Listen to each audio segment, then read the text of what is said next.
When people came after me, when I took my let's say, political stance, which is really a philosophical, I really think it's a theological stance, not even a philosophical stance. Because what I saw in that legislation was a sin against logos. Like it was a crime against free speech.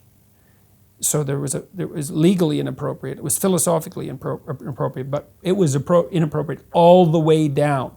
You do not constrain people's conscience. It's expressed in their voluntary dialogue. You're messing around with their soul. It's like you don't get to do that. And so, so when this scandal erupted around that, and I was pilloried by some journalists and vilified by many students and faculty members who wrote petitions trying to get me fired and all of that, I had 300 hours of YouTube content. And so people could go, well, who is this man who's probably crazy, because like any Canadian that criticizes the Canadian legislative system is probably unhinged because it's a pretty good country. It's not the sort of thing we're accustomed to in Canada, worrying about our legislation. So if you stand up and say there's something crazy going on here, the crazy thing that's going on is probably you. But you're not the typical Canadian. Yeah, well, perhaps not. But I had all those YouTube videos online, so people could go and see what kind of reprehensible creature I was. And it turned out that, I'd made everything I said to students fundamentally in my whole teaching career completely accessible publicly. And there were no smoking pistols. So that put people in a kind of a conundrum. It's like, well, he isn't obviously a radical of any sort. Well, I am in some sense, but not in any conventional sense. Right. Unconventional radical, I suppose. And then on top of all this, you kept doubling down and going and putting yourself out there, putting your ideas out there, developing everything further, writing books. So, you kind of put the pedal to the metal. When the book was well underway when all of this happened, because I'd been writing 12 Rules for about the last 4 years, something like that. But things, the first event that was really part of the snowball, there's this old saying, from those who have nothing, everything will be taken. It's Matthew principle. To those who have everything, more will be given. At some point, you hit this positive feedback cycle where one thing reinforces another thing. And the first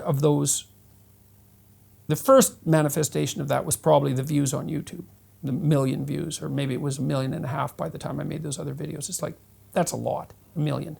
It's 1 in every 7,000 people. It's a lot. It's a big number. So that was already there.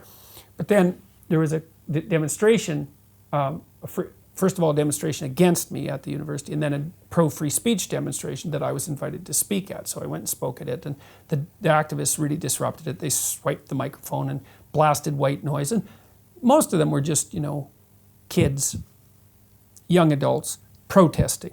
But there were some nasty people there, and I could see who they were, and they were out for serious trouble. Most of them were men, and they were there in the hope that mayhem would emerge.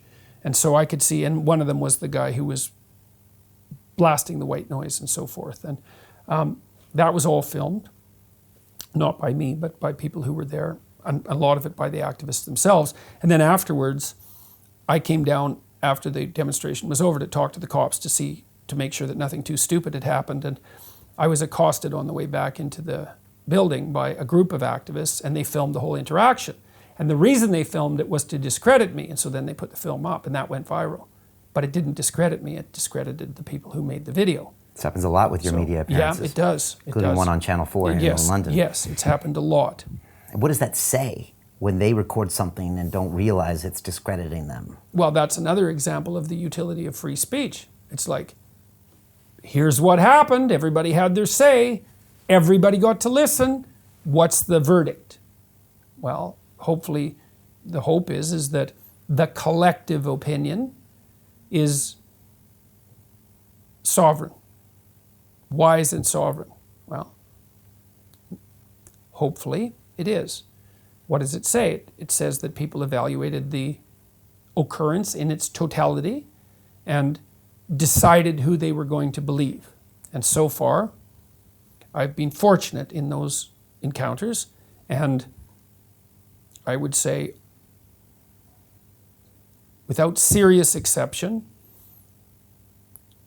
everyone that's gone after me has done themselves in to some degree.